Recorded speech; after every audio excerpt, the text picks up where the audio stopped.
Welcome to the Soulfull Sound Podcast. I'm your host, Simone Niles, and I hope you enjoy today's Soulfull Sound coaching.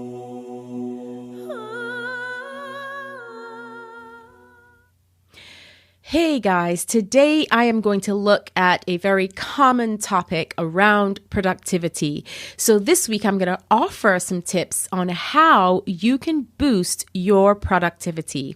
These tips are all the things that I do or have done in the past in order to be more productive and use my time more efficiently.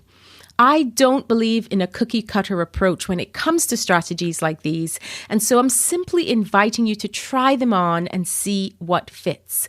By all means, use what does work for you and discard what doesn't. And I'm certainly open to hearing about some of the things that work for you if not mentioned here. So definitely, please do leave a comment at the end once you have something that you'd like to share about being more productive. I'm always eager to learn. So we all know what it's like to have lots to do and only 24 hours in the day. And by the time you minus an average of 8 hours sleep, you're left with 16 hours to get things done. And when your to-do list reaches the floor, how do you manage to fit everything in?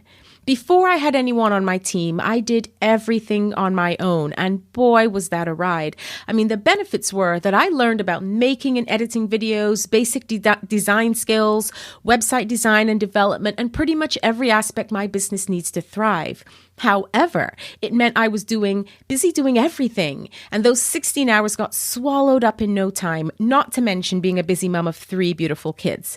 So I know firsthand that getting things done had to be about working smarter, not harder. And so I had to learn to simplify things and be more productive. As Tim Ferriss says, focus on being productive instead of busy.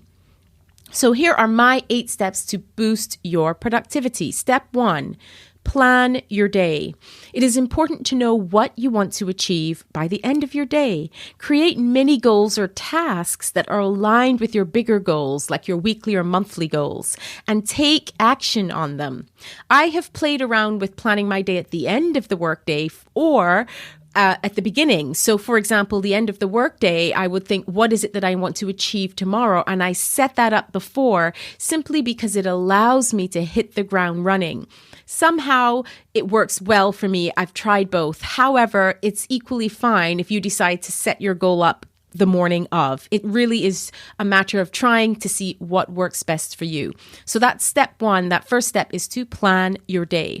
Step 2 is to prioritize. Even with clear and detailed goals in place, you need to know where to start, taking actions according to what's most important to complete first. So ask yourself, if I could only complete 3 things today, what would they be? And start there. Generally, what starts to happen with practice is that you get a sense of what is realistically achievable in a day for you. And this is an individual journey. And so the size of those 3 things will change according to your level of execution, according to your circumstance. You know, if you're in a 9-to-5 job and doing things and trying to build a business around that, you have less time and you have to really think about what's left at the end of the day. If you're building your business already, then you're thinking about how to utilize the entire workday, then it really differs. So knowing your circumstances and what it is that you're needing to achieve in the time frame that you have, you'll start to get a gist of what works for you. So prioritize the top 3 things. The third step would be to delegate when possible. Part of being productive is to know when to ask for help. Knowing what you can get help with, and equally important, who to get help from.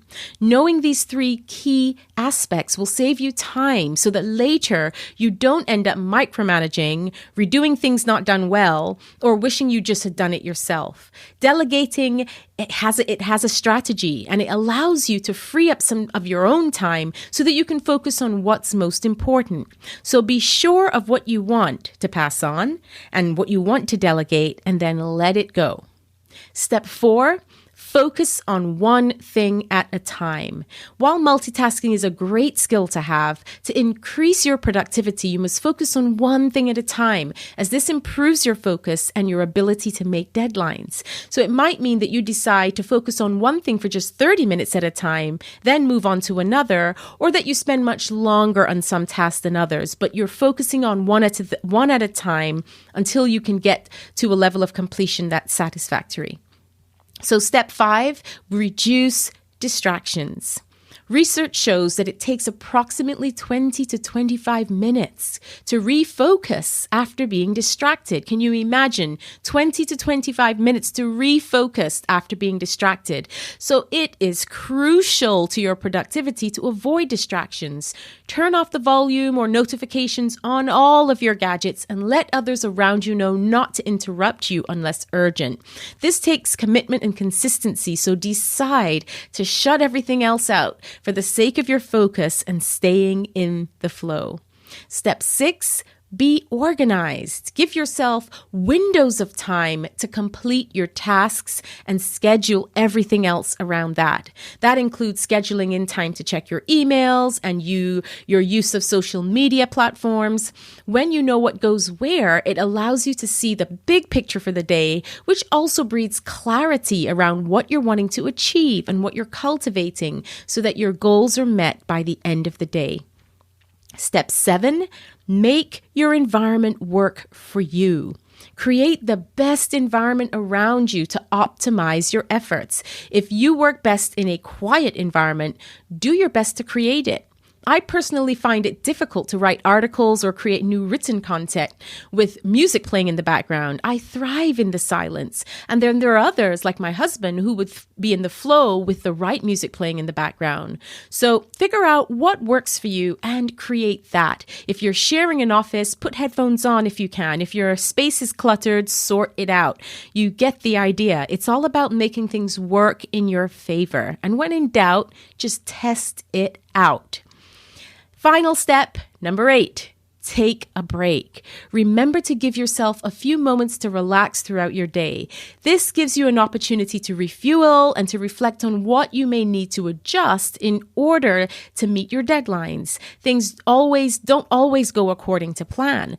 And so a break helps you to gear up for getting yourself back on track. And let's face it, it's all about striking a balance.